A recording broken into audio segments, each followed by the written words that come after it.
नमस्कार साथियों, आप सभी का स्वागत है कृषि अध्ययन यूट्यूब चैनल पर। साथियों, लगातार कृषि पर्यवेक्षक एग्रीकल्चर सुपरवाइज़र स्टूडेंट्स के कॉल मैसेज आ रहे हैं। सर, आप जो क्वेश्चंस डिलीट हुए हैं या जिनके आंसर चेंज हुए हैं या जो फर्जीवाड़ा हुआ है उनके ऊपर आप कुछ बोलिए। देखिए, सबसे पहले मैं फर्जीवाड़े की बात करता हूँ।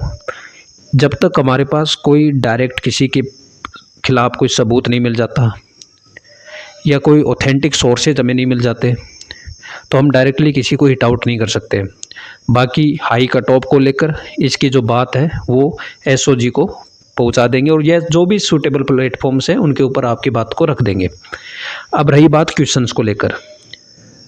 सबसे पहले जो क्वेश्चन है, जो ड्यूल पर्पज ब्रीड जो थार पार्कर और डांगे को लेकर, देखिए एक्चुअली में ये जो क्वेश्चन है जब जेन्युइन टॉक की जाती है तो यहाँ पर बुक्स के अंदर जब ये एग्ज़ाम है 12th लेवल का और एनसीईआरटी के अंदर दोनों ही ऑप्शन ड्यूल पर्पज के अंदर मेंशन कर रखे हैं और मोर प्रायोरिटी जब देते हैं तो आपको राइट ऑप्शन थार पार्कर को चुना जाना चाहिए जब पार्टिकुलर किसी एरिया को हम टारगेट करते हैं, जैसे राजस्थान स्टेट को, क्योंकि डांगी मेनली जो महाराष्ट्र और गुजरात का जो ट्रैक्ट है वहाँ पर रोड पर्पज के लिए है।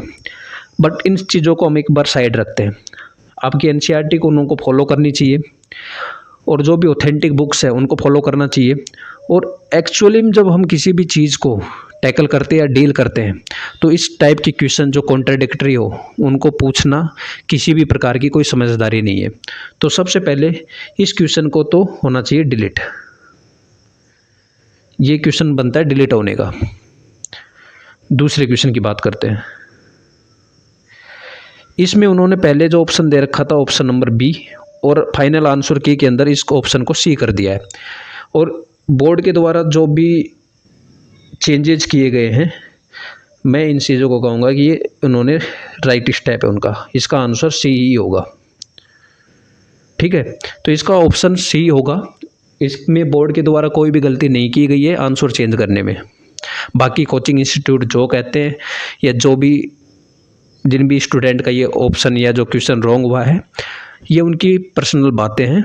बाकी इसका ऑप्शन सी होगा जो कि राइट है। आगे चलते हैं।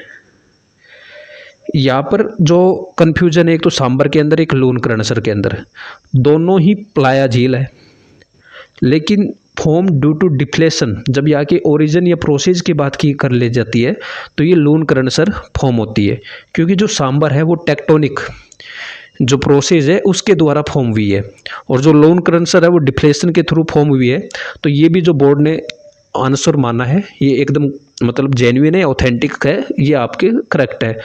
तो सबसे ज़्यादा जो डाउट है जिस क्वेश्चन को डिलीट करना चाहिए, एक्चुअली में जब बोर्ड इस चीज़ की बात करे तो इस क्वेश्चन को डिलीट किया जाना चाहिए। ये थी कुछ जेन्युइन टॉक हमारे के प्लेटफॉर्म के द्वारा और हमारी कुछ बातें थी जो आप सभी के सामने रखी है। जय हिंद, जय भारत।